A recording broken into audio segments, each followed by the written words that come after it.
โอเคครับก็กราบสวัสดีคุณผู้ชมทุกท่านด้วยนะครับก็ยินดีต้อนรับเข้าสู่เกม Fortune Dragon ของค่าย PG นั่นเองนะครับผมซึ่งวันนี้ผมเอาทุนมาที่ 2,000 นิดๆนะครับเดี๋ยวผมจะมาลองเล่นเกมนี้ให้ดูนะครับผม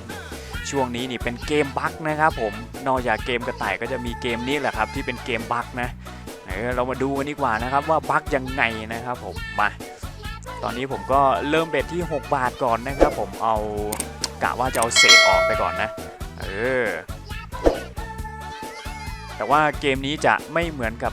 เกมกระต่ายนะครับที่ว่าแบบที่ว่ามันบั๊กอ่ะแล้วมันแบบกดปุ๊บมันมาเลยอ่ะอันนี้มันต้องรอสักพักหนึ่งนะครับผมมาครับเบ็ด9ไปเลยลอยขึ้นมาครับดูครับผมโอ้โหมันมาแล้วนะเห็นไหมมันเริ่มมาแล้วนะเบาๆครับผมคูณ4ครับ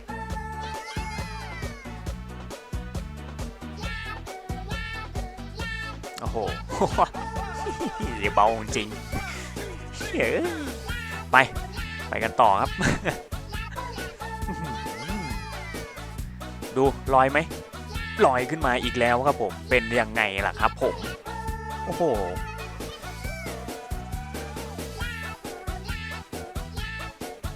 แต่มันยังไม่มีอะไรเกิดขึ้นนะ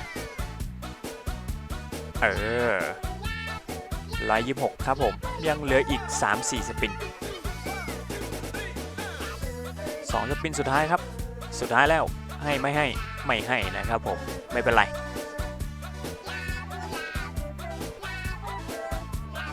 ไปครับเบ็ด10ไปดู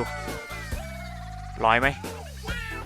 ลอยขึ้นมาอีกแล้วครับผมดูครับผมมันบั๊กยังไงนะครับผมมันบั๊กอย่างนี้ไงครับผมคือเข้าแล้วเข้าอีกเข้าเรื่อยๆเลยครับผมโอ้โหแต่ว่าเข้ามาแล้วไม่รู้มันจะให้หรือเปล่าอันนี้ก็ขึ้นอยู่กับดวงครับผมโอ้โหคูณ9เข้าไปครับผม100คูณ9ก็เป็น900ครับผมจัดไปครับผมเน้นๆเลยดอกนี้มาอีกไหมห่อเบาๆครับผมสุดท้ายครับไม่ให้นะครับผม970ครับผมจบฟรีสปินนี้ไปกันต่อครับผมเพิ่มเบ็ดไปเลยครับไปครับเบ็ด40ไปเลยโอ้โหคูณ2เข้าไปสิครับ1,120ครับผมไปกันต่อครับโอ้โหดอกนี้โอ้ยทำไมไม่คูณ10ให้หน่อยนะเฮ้ยดูครับดูมันบั๊กครับดูมันบั๊กดูมันจะลอยอีกเฮ้ยไม่ลอยโอ้ย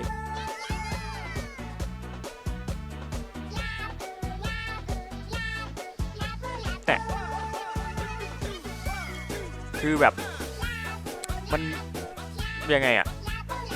มันกดยังไงมันก็มานะแต่ว่าตอนนี้มันยังไม่มาเลย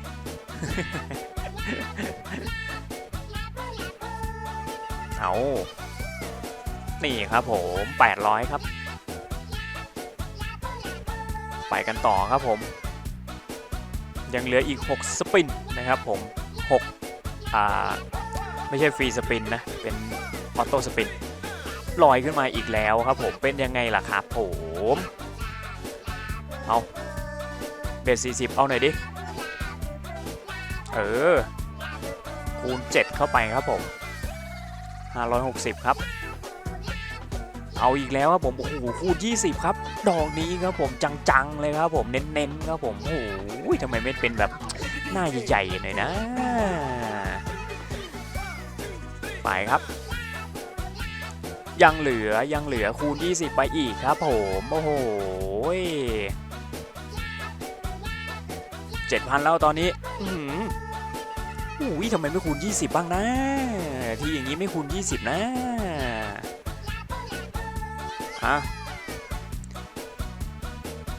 สปินสุดท้ายครับผมโอ้โหไม่ถึง10,000นะเดี๋ยววันนี้ผมเอาแค่10,000เดียวพอนะครับผมก็ถ้าถึง10,000ปุ๊บผมก็น่าจะพอเลยไปครับเบ็ด100ไปจะถึงไม่ถึงจะได้ไม่ได้เอาให้ถึง10,000หน่อยสิไป